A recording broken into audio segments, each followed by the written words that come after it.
Sony apparently got tired of all of our "my PS4 sounds like a jet engine" jokes because we now know the reason the PS5 is massive is to keep things cool and quiet. In a full teardown of the PS5 that Sony released, we got a glimpse at its removable panels, the giant fan inside, and all the other innards that make it tick. Let's dig into everything we learned. The sides of the console can be slid off by hand with no tools required, which reminds us a lot of toolless entry PC cases. Those sides flare out along the sides of the console as air intakes are on both sides of the machine, with air drawn by a 120mm diameter. Hear over 60 million songs in HD. Hear life in HD. 45mm thick dual intake fan. Airflow is then exhausted out the back of the console, where vents cover basically every section of the backplate not dedicated to ports.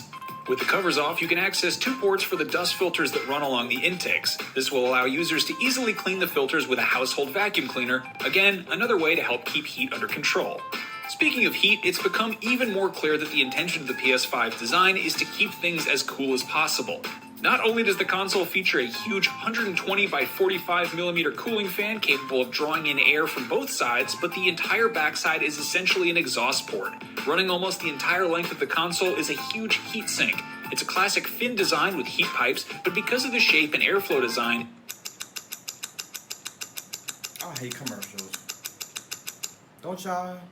it actually functions with the same performance as a vapor chamber. Between the chipset and the heatsink is a layer of liquid metal, which is used instead of standard thermal paste. So yeah, if you were planning on making more jokes about PlayStations being too noisy, good luck. The PS5 seems almost like it was purely designed to be extremely quiet. Let's hope that it can live up to its promise when we get to play next-gen games on it. If the PS5 is way too tall for your liking, maybe you want to put it on its side. The demo video also showed off that a stand comes in the box which can easily be attached with a single slot head screw. The screw is only needed in the vertical position, however. If you want to use it horizontally, the screw can be stored in a little compartment in the base, and there's a plastic plug to put in the screw hole that no longer has a screw in it. It's kind of hilarious, to be honest, to see this process when, by comparison, the Series X just needs to be put on its side. Speaking of which... Oh, that look good. But I don't like pork frying that bacon. In a now deleted tweet, Xbox UK responded to the video showing a slightly more simple process for the Xbox Series X. You just turn the console on its side. It simply reads, how to switch the Xbox Series X from vertical to horizontal, with 2 photos showing the Xbox Series X in its vertical orientation and on its side. It's really simple, folks. Personally, I think that it looks more like having a fire log on its side, but hey, if you want to have it that way, you should have 0 problems. Today's tweet doesn't mark the first time Xbox has called out Sony ahead of the next generation of consoles. Previously, it made a point of pointing out the chaos around PS5 pre-orders, saying its process would be more transparent. Unfortunately, other problems conspired to make Xbox pre-orders a mess in their own right. I should note that this is all just harmless jokes that should in no way be taken seriously. A similar moment occurred back before the launch of the PS4 and Xbox One, after Xbox revealed that initially it would potentially support players paying a licensing fee to activate used games. Sony produced a joking guide to sharing used games on PS4, which amounted to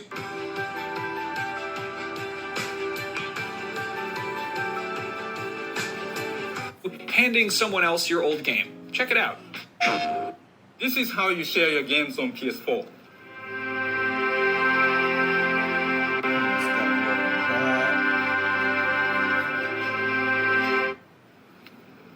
Thanks. Really? PlayStation.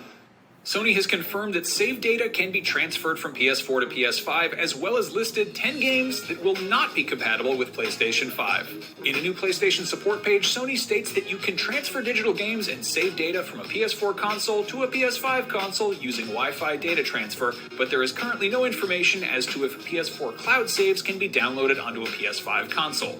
In addition, the backwards compatibility instructions reveal that playing digitally purchased PS4 games will just be a case of downloading them from your game library to PS5, while discs can simply be inserted, though an update may be required. The instructions note that discs and game library are accessed from the game hub of the PS5 UI, which hopefully Sony will show off in the coming weeks, because we still haven't seen it. As for what PS4 games are backwards compatible, Sony once again states that the overwhelming majority of the 4,000 plus PS4 games are playable on PS5 consoles. This time, though, the company has published a list of 10 PS4 only games, suggesting only fewer than a dozen games will not be backwards compatible. Those games are as follows: DWVR, Afro Samurai 2 Revenge of Kuma Volume 1, TT Isle of Man Ride on the Edge 2, Just Deal With It, Shadow Complex Remastered. And I don't play none of them games, so I ain't worried about it. Robinson, The Journey, We Sing, Hitman Go Definitive Edition, Shadwin, and Joe's Diner. So, yeah, some real bangers. Thanks for watching. If you want to hear more PlayStation-related content and discussion, check out IGN's weekly podcast Beyond, and to stay up to date and current on all things gaming, stick with IGN.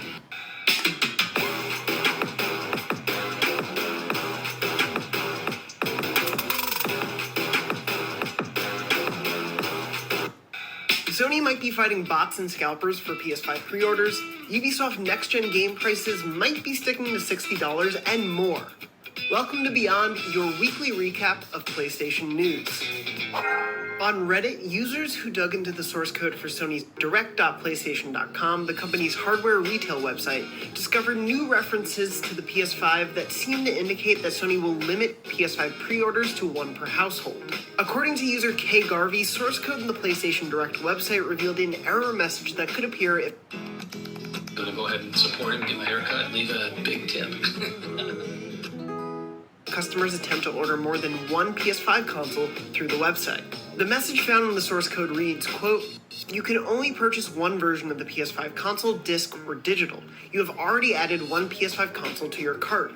Sony previously did this for the PS4, but what is different this time around is how Sony will be selling two different versions of the PS5, but will keep the one per household rule, meaning you can only order the PS5 or the PS5 digital edition, but not both at the same time. So even if you're hoping to order both a physical and digital PS5 console, there's a chance you won't be able to do it from the PlayStation Direct website, though nothing is stopping you from ordering a second PS5 from another retailer. Wow, that's crazy. Why would Sony do this? Well, the big reason is they want to ensure there isn't bulk buying by people who are just going to take these consoles and then resell them at a marked up price on sites like eBay. Of course, there may be some limited stock supply due to the ongoing COVID-19 pandemic as well, so Sony may want to ensure that as many different people as possible around the world are able to get a PS5 at launch. The company also said that customers will be given plenty of notice before the PS5 goes out for pre-order, so when pre-orders do eventually go live, customers will hopefully have plenty of information on when and where they can place their advance orders. During Ubisoft's Q1 2020 to 2021 earnings call, it confirmed that its fall 2020 games, including Watch Dogs Legion and Assassin's Creed Valhalla, will be $60 USD when they launch on PS5 and Xbox Series X. However, Ubisoft CEO Yves Guillemot specifically mentions the game scheduled for release this holiday,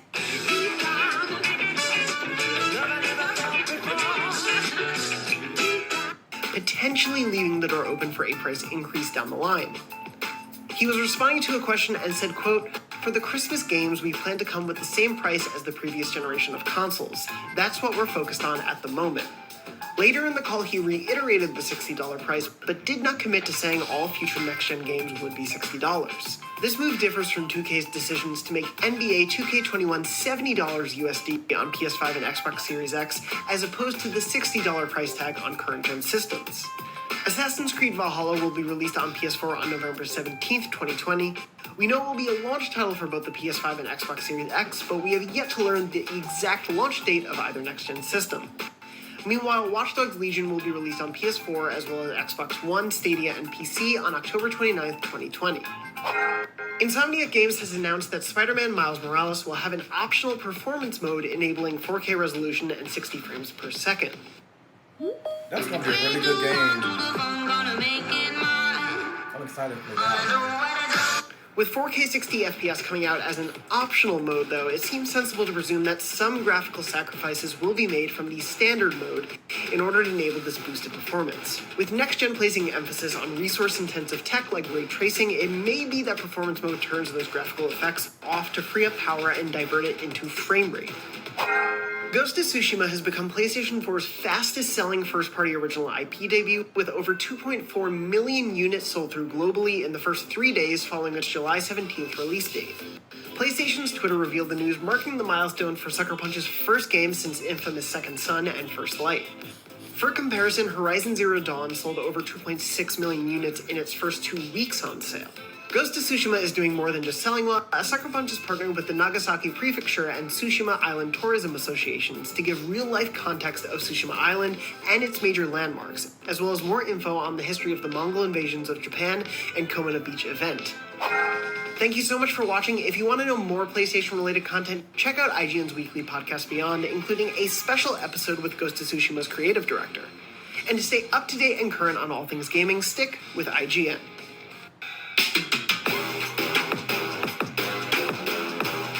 Hits us with its next generation goodness in a matter of weeks. And to get you fully ready, I've made a list of 50 things you need to know before your PS5 comes home with you. If you've pre-ordered, this video will give you a warm, fuzzy feeling inside as you wait for your new console to arrive. And if you're new here or you're on the fence, you'll see some cool tech. Let's see how many of these 50 you already know. Let's get the basics out of the way. The PlayStation 5 is available in 2 iterations, one with a 4K Blu-ray drive and one without the digital version. Here's the first thing of note. The PS5 is 99% backwards compatible with your PS4 games. It's great, yeah? Well, if you have disc-based games on your PS4 and you plan to ditch that console, you'll need to have the disc version of the PS5 to carry on playing them next gen. Okay. Because once you go digital, your discs are useless. Speaking of games, at launch, loads of games will have free upgrades to PS5 to optimize and enhance your experience.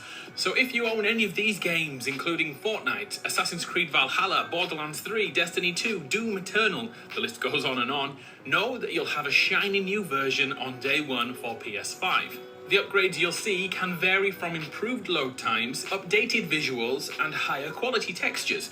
And my personal favourite, improved frame rates. For example, Ghost of Tsushima will run at 60 frames per second on the PS5. There are other games which you'll need to be a bit careful around. For example, Call of Duty Black Ops. You'll need to spend an extra $10, €10 or £10 to move your experience from PS4 to PS5. Pretty move in my opinion. Later in the PS5 cycle, free upgrades to other games will start to pop up, such as Cyberpunk 2077 and GTA Online. GTA Online is a bit strange, it's a free download, but only during its first 3 months on the market on PS5, so be sure to download that and rake in the savings. And to round out our look on games, look at this behemoth. The PlayStation Plus Collection. 18 of the best PlayStation 4 games will be available on day one for all PS Plus subscribers who buy a PS5. 18! I break them all down in this video here, but the ones which really blew my mind were God of War and Days Gone. And there's another 16 on top of that. All for free for the PS Plus fan. Whoop whoop! Let's break down the console next. Did you see the teardown from PlayStation? Man, that was strangely satisfying. Here's the main things of note there. It's thick and chunky, like no other. The reason for this size is directly linked to the PS4 and issues many of us had. Real talk right now. That's why. How much of a jet engine did your PS4 sound like? It's not a great selling point, is it? Well, this issue is being reversed to become a key selling point instead. From audio tests from YouTubers who aren't me, they say that the PS5 is virtually silent and remain that way for their entire playtime. Inside the PS5, you'll see the sheer size of the heatsink and fan. Damn, that's thick. The massive heatsink acts like a heat absorber to keep the processor super chilled.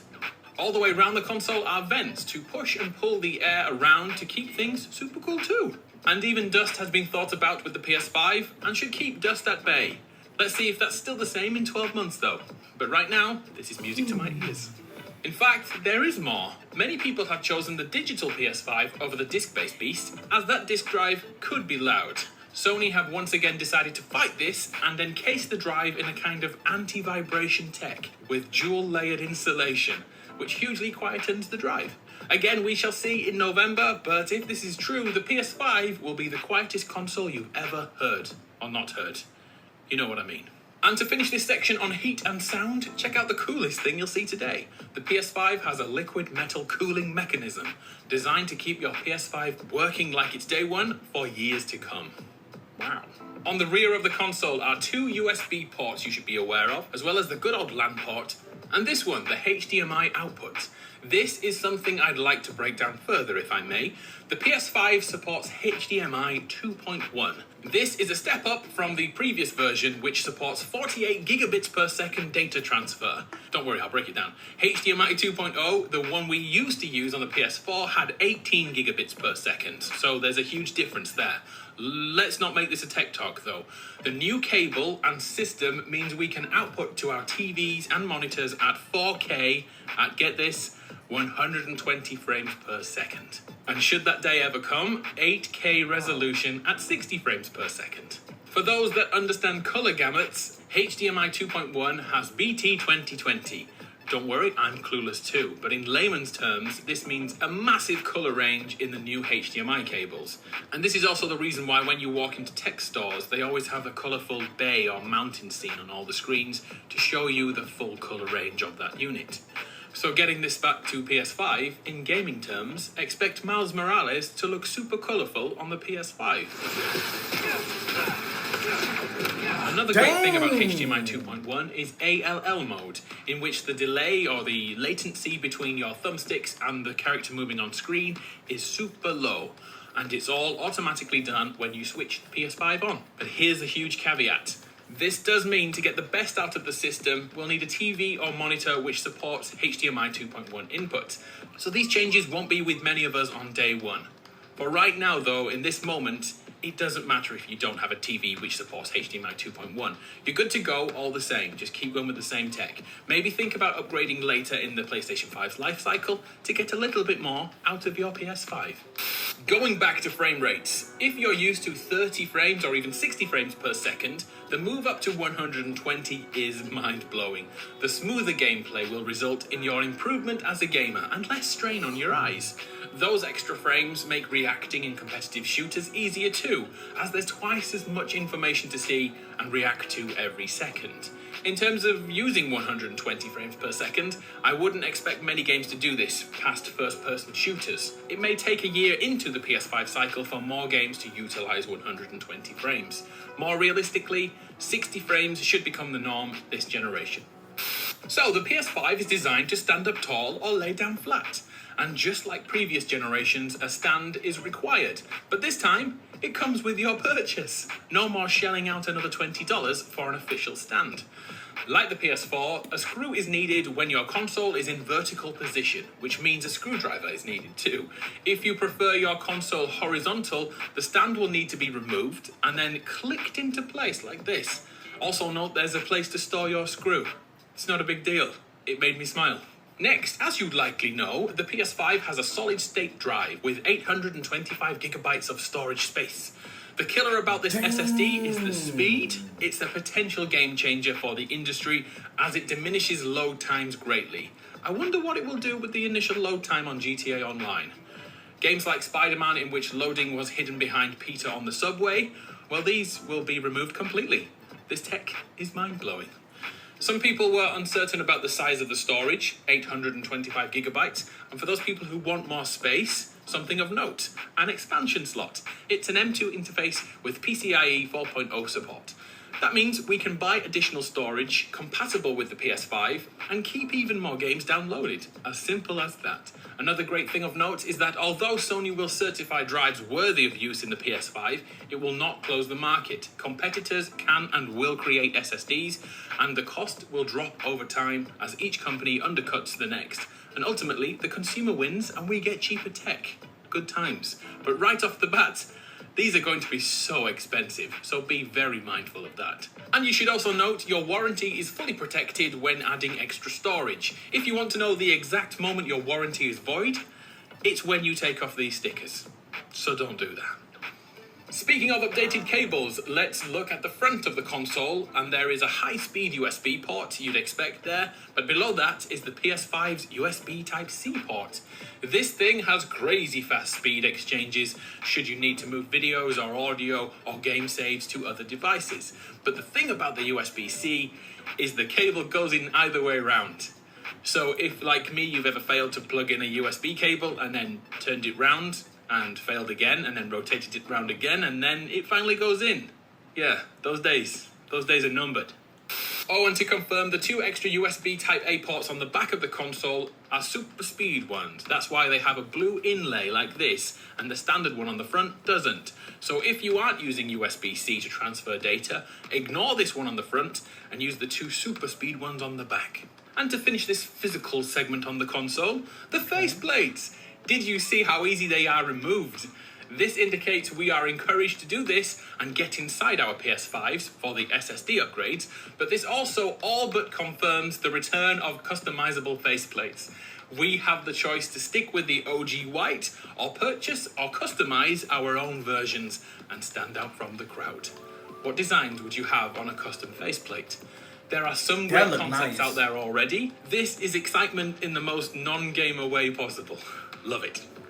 Next, we have something you can't see, because it's audio. The PS5 is set to revolutionize 3D audio in games. At present, if you've ever had the sensation of hearing an opponent in-game, but you are unable to locate them due to ineffective audio cues, on the PS5, 3D audio has been a huge point of interest, and from the feedback, we've heard the precision and fine-tuning of audio bouncing off walls in games is unprecedented on the PS5. Our spatial awareness in video games is getting an upgrade to mimic 360-degree audio you get in high-quality cinemas. I'll have to hear this to believe this, but the signs are good. Next up, we have trophies, one of the most addicting things about being a gamer, collecting trophies and flexing on your friends. The PS5 has revamped this system, and if you're on PS4, it's already updated. You can now check yours right now, and you'll find your level has risen. I'm currently rank 409, I think, which is none too shabby, I may say. The old system used 1 to 99 to define a level, and now that's changed to 1 to 999. With platinum trophies worth even more. And I have to admit, seeing that number makes me want to start chasing trophies again. How do you feel about trophies right now? What level are you at? And finally, the controller. You can't play a game without something to play it with. I've made a full breakdown of the 21 tiny changes I noticed when the DualSense was revealed, but here's the most important things of note now. The new shape. Following the work of Sega, Atari, Nintendo, and Xbox, Sony have redesigned the controller for comfort, so expect it to take a few days to get used to. The term DualSense refers to touch and audio. Gone are the old-school rumble motors replaced with haptic tech. Haptic feedback is the tension on items we use in-game. They will react in a more realistic way. For example, a bow being pulled back will have the string resistance mimicked on the controller, making it harder to push the button. This will feel different from, say, shooting a pistol. Added realism. And in driving games, the soil, the tarmac, the track under your wheels will feel drastically different, just like in real life. The sound aspect of the controller relates to the 3D audio tech we've looked at earlier, but also note there is a near-field inbuilt microphone in the controller. On the front is a light bar which indicates what player you are in the game. I like that, it's a nice touch. And look on the underside of the controller. The grip bumps are PlayStation shaped. Brilliant touch. That's so and cool. Lastly, every PS5 will come with Astro's Playroom, a free game installed, in which you will learn everything about the controller and its abilities firsthand. Inside the PS5, which is another amazing touch. You'll also find a museum in here somewhere showing the history of PlayStation. Is anyone here from the 90s? No, just me. Okay, I get it. So there we have it, 50 things you need to know about the PlayStation 5. Hopefully there was something you didn't know, and I'm guessing it's the HDMI 2.1 bit. Am I right? Wow, that was amazing. But if y'all excited about the PlayStation 5, the news, the Wave 3, and all the good stuff about the PlayStation 5 and what y'all know, like I am, I'm excited about a lot of games, like that new Spider-Man game that's coming out, that new Resident Evil game that's coming out, and oof, and a lot of other good things that's will be releasing. But I cannot wait.